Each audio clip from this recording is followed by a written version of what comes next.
Hey, Skol Nation. What's good, Vikings fans? We're just 3 days away from the 2025 NFL Draft, and the excitement is electric. The Minnesota Vikings are at a crossroads, with a golden opportunity to shape the future of this roster. Will they beef up the trenches, lock down the secondary, or grab a shiny new weapon for J.J. McCarthy? The possibilities are endless, and the buzz is unreal. Today, we're diving deep into the latest draft rumors swirling around our beloved purple and gold, with a spotlight on a name that's got everyone talking, Zabel. Buckle up, because this is your Vikings news fix, and we're about to break it all down. What do you think the Vikings should do with that number 24 pick? Drop it in the comments, and let's get this party started. The draft is so close you can almost taste it, and the Vikings are sitting pretty with the 24th overall pick. But here's the kicker. They've only got 4 picks total in this draft, which makes every move critical. General manager Kwesi Adofo-Mensah is known for his trade-down wizardry, and with so few selections, the rumor mill is churning about a potential move to stockpile more picks. But if they stay put, the focus seems to be on fortifying the roster for J.J. McCarthy's big debut. After a knee injury sidelined him last season, the Vikings are all in on building around their young QB. The question is, do they prioritize protection, playmakers, or defense? Let's unpack the options, starting with the hottest topic on the table. 2 of the sharpest minds covering the Vikings, Alec Lewis from The Athletic and Ben Goesling from the Star Tribune, have dropped their final mock drafts, and both are pointing to the same guy, North Dakota State's Zabel. Yeah, you heard that right, a bison in the first round. Zabel's a 6'6", 312-pound offensive lineman with the versatility to play guard or center, and he's got the athleticism to fit Kevin O'Connell's zone-blocking scheme like a glove. Lewis even teased that Alabama's Tyler Booker was in the mix, but his gut says the Vikings are locked in on bolstering the interior line. What's got fans buzzing is whether Zabel can truly be the missing piece to protect McCarthy. Are you sold on this pick, or do you think it's a reach? Sound off below, because this debate is heating up. Here's the deal. The Vikings have already splashed big cash in free agency, signing center Ryan Kelly and right guard Will Fries to massive deals, making their O-line the 5th most expensive in the NFL at $64.4 million for 2025. With Christian Darrisaw and Brian O'Neill anchoring the tackles, the left guard spot is the last question mark, where Blake Brandel held it down last season. Lewis argues that Zabel could slide in as a day-1 starter at left guard, pushing Brandel to a backup role.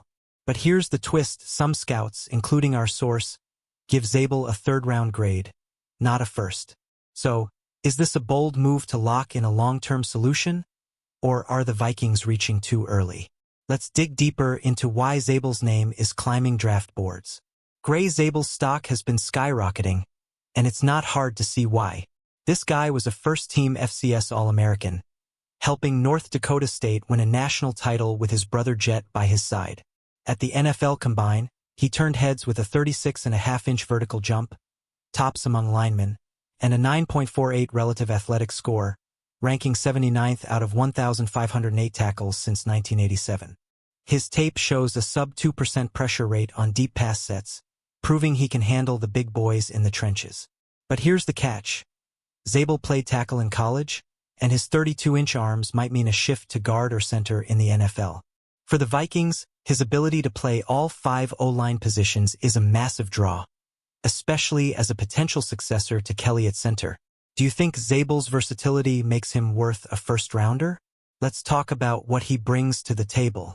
Ben Goesling's take on Zabel is less about immediate need and more about completing the Vikings' offensive line makeover. After giving up 9 sacks in that brutal wildcard loss to the Rams, the team knew they had to get tougher up front. Goesling sees Zabel as the final brushstroke on a retooled line that's now built to protect McCarthy and dominate the NFC North. Unlike Lewis, who's all about Zabel's fit at left guard, Goesling highlights how this pick signals the Vikings' championship ambitions. With over $322 million committed to the 2025 roster, Minnesota isn't messing around. But is Zabel the guy to put them over the top, or should they look elsewhere? Let's explore the other paths they could take. Now, let's pivot to the secondary, because the Vikings' back end is facing some serious question marks. Harrison Smith is a legend, but he's 36, and Cam Bynum's departure to the Colts leaves a gap. Mock drafts have been buzzing about safeties like Georgia's Malachi Starks or South Carolina's Nick Emenwari, who lit up the combine with a 4.38 40 and a 43-inch vertical. Starks is a rangy playmaker who could learn from Smith, while Emenwari's size, 6'3", 220, screams versatility in Brian Flores' scheme. Then there's Texas corner Jody Barron, who allowed 0 TDs in coverage last year and fits Flores' chaotic defense like a glove. Should the Vikings go defense over O-line? Drop your thoughts below, because this debate is heating up. Another option that's got fans talking is adding a weapon for McCarthy. Imagine a running back like Ohio State's Quinton Judkins, who could take pressure off the young QB with his explosive playmaking. Or maybe a receiver like UNLV's Ricky White III to give McCarthy another target alongside Justin Jefferson. The Vikings' offense was electric last year, but with Sam Darnold now in Seattle, McCarthy needs all the help he can get. Judkins, a 5 feet 11 inches, 221-pound beast, was a hot name in mocks earlier this year, and some still see him as a first-round steal. Would you rather see a playmaker over a lineman at number 24? Let's hear your hot takes. Here's where it gets spicy. The Vikings could trade down from number 24 to grab more picks. Kwesi Adofo-Mensah has a history of wheeling and dealing, and with only 4 selections, a trade down could net a second-rounder or more. The Athletic's Ben Standig mocked a deal with the Giants, sending number 24 for picks number 34, 99, 219, and a 2026 third-rounder. That haul could let the Vikings snag a guy like Alabama's Tyler Booker or Georgia's Jared Wilson later while adding depth. But trading back means risking missing out on a stud like Zabel or Starks. Would you roll the dice on a trade down, or stay put and grab your guy? Let's break it down. As we count down to April 24th, the Vikings are at a defining moment. This draft could cement their status as NFC contenders or leave fans scratching their heads. Gray Zabel might be the hometown hero who anchors the line for years, but the allure of a playmaker like Starks, Emenwari, or Judkins is hard to ignore. With J.J. McCarthy ready to take the reins, every pick has to hit. The mock drafts are all over the place. 564 of them since January, per our count, and the clock is ticking. What's your dream draft scenario for the Vikings? Smash that like button, drop your predictions in the comments, subscribe for more Vikings news, and share this with your fellow Skol fans. Let's go, purple and gold!